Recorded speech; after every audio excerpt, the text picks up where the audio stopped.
Hi everyone, welcome back to my channel. Today we're going to be talking about the book The Paradox of Choice by Schwartz. This book deals a lot with the fact that in the world that we live in today, there are so many options, a lot with the factors that makes choosing difficult. And he talks a lot about the psychological factors of having an abundance of options. 3 factors that he relates to makes decision making more difficult, mistakes more likely, and consequences of our mistakes more severe. So we tend to regret things more. He does break down some of the things that we can do to counteract that too in the end, and the author talks a lot about the types of decision makers there are and the 2 different types of people that he describes in the book as maximizers and satisfiers. The maximizer is a type of person that needs to be assured they're making the perfect decision, tends to look for the best bargain. They usually rely on a lot of people, or they either seek out many resources to make a decision.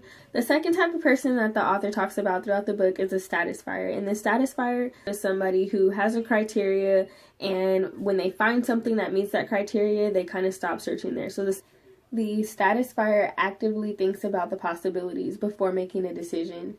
Talks about social comparisons and how they are necessary, and we tend to rely on social comparisons. We diminish our satisfaction with the decisions that we make. It really capitalizes on the notion that, as humans, our most profound ability is that we can make a choice. So remember that there's some elements of it that we can control. If we have choices in a certain situation, then it protects us from feeling helplessness. He also talks about how conflict induces our inability to act or make a decision, because those when you have to consider giving up one thing for another. He also asserts that positive emotions allow us to broaden our understanding of things that confront. Bad results tend to make people regretful.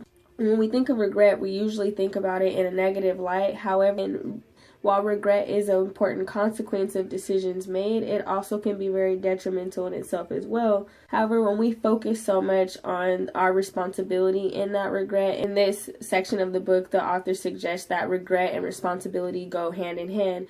We tend to severely regret things when we have responsibility for it, or when we focus on the aspects of a situation that we were in control of. Of course, in all situations, or in most situations, there are aspects of it that we have control over, and there are those aspects that we don't. However, when we insist on taking personal responsibility for every negative experience, or for experiences that fail to go the way that we planned or live up to our expectations, we end up being so overwhelmed with the prospect of regret that we don't make a decision. For people that are so worried about the prospect of regret, it takes steps to reduce our regret in order to really enjoy the freedom of the choices we have. He states that acknowledging that the thrill won't be the same as it was in the beginning is a really important factor.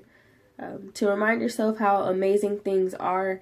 Making social comparisons sometimes can distract us from how great our life really already is, and the things that we already have that we should be so grateful for, things that we have that we're blessed to have, that we sometimes make social comparisons and forget how amazing things already are. Not worry about, if I do this, then I'll miss out on that. To understand that every experience that is meant for you will reach you. There is no missing out on what's already yours. So I hope that was really helpful for you guys. I definitely, don't want to give away so much of the book that you don't read it. So hopefully you guys go and check it out so you can see the different reducing regret for your well-being and things like that. So thank you for tuning in. See you next time. All right. Thank you for stopping by, and see you next time.